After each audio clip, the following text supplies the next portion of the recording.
Eve, that is, isn't just the last day that fans have to draft their fantasy teams. It's actually a huge day for real-life NBA franchises. Here's a look at some of the notable deadlines today. By 5 Eastern, rosters must be set for opening days with no more than 15 players and a pair of two-way contracts. It's also the last day to extend a veteran with multiple years left on their deal, and the last day to sign a rookie extension, with that deadline coming at 6 Eastern.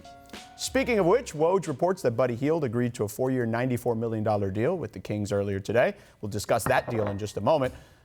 But first, the biggest rookie extension news over the weekend came from the defending champion Toronto Raptors. The Raptors signed Pascal Siakam to a contract extension worth a projected $130 million over 4 years. Siakam's agent tells our agent Wojnarowski and Zach Lowe, this man right here, this is max money, but not max years. Zach, you've been on the Siakam bandwagon for a long time, since the jump.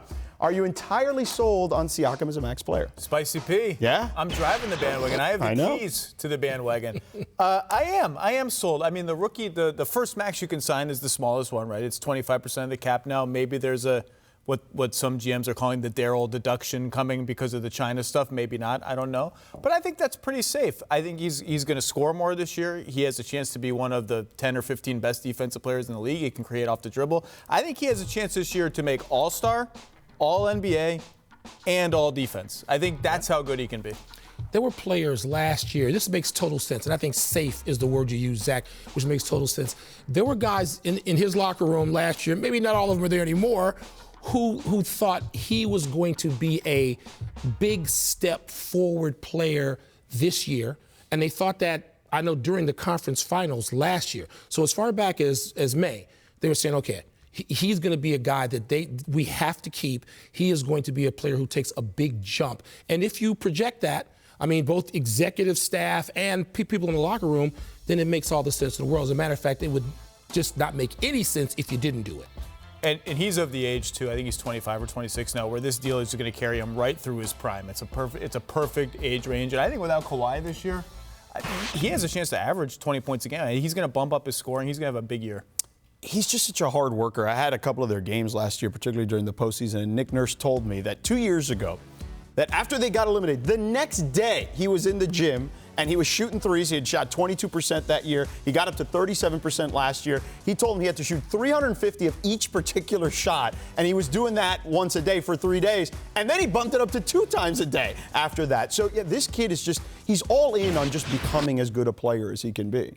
And he's got an incredible story. Started the game late, went to college, barely recruited, really. Didn't play much early in his college career. I think he might have been redshirted. I can't remember off the top of my head. And now he's a max player in the NBA. It's an incredible story. What's important here, too, is that you got to look at certain teams doing what they ought to do when it comes to player development. Not every franchise does that. I mean, sometimes it just becomes sort of a search for whomever you can cherry pick from somewhere else. And if that approach works, fine. But Toronto has to be invested in this. And I think it's a fit. And it seems like he fits what they're doing, Zach, as well as anybody they could have wanted to have. And he was already there. So why not make this move? Zach, we see the salary figures here. How does his extension impact the long term here for the Raptors? Well, all of those ones in the years column and actually the 2 are also important. So it doesn't, the answer is it doesn't really. And I mean that in a good way for Toronto. This summer, they're going to be a little bit short of max space, but they don't really care. They still can go get a player. It's the summer of 2021, the summer of Giannis and many other players that they're concerned about, and they're crystal clear max slot plus that summer. So they're fine with that, and Lowry will expire by then. They can still trade Kyle Lowry if they want to, but it doesn't really impact them at all. Let me ask you about that Lowry contract, because I think that's a nice contract for a contender that still wants to be in play for 2021, right? Like, to me, that's a very valuable contract. Which is why they might keep him. I think the Raptors are going to be good this year. I mean, everyone is sort of waiting for them to just trade everybody, trade Gasol, Ibaka, Lowry, and they may do that if they're 15-20 or something. I think they will do that. But I don't think they're going to be 15-20. I think they're going to be really good. I think we were expecting the same thing. I was just looking, as I obsessively go over 1 through 8 trying to figure it out.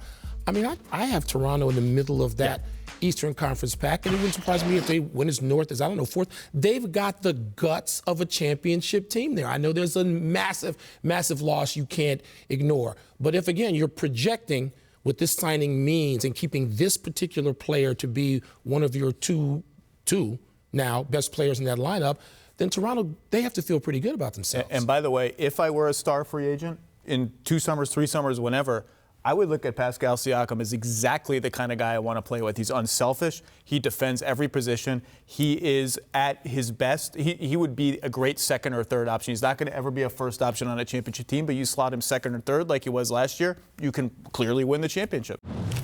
Thanks for watching ESPN on YouTube. For more sports highlights and analysis, be sure to download the ESPN app. And for live streaming sports and premium content, subscribe to ESPN+.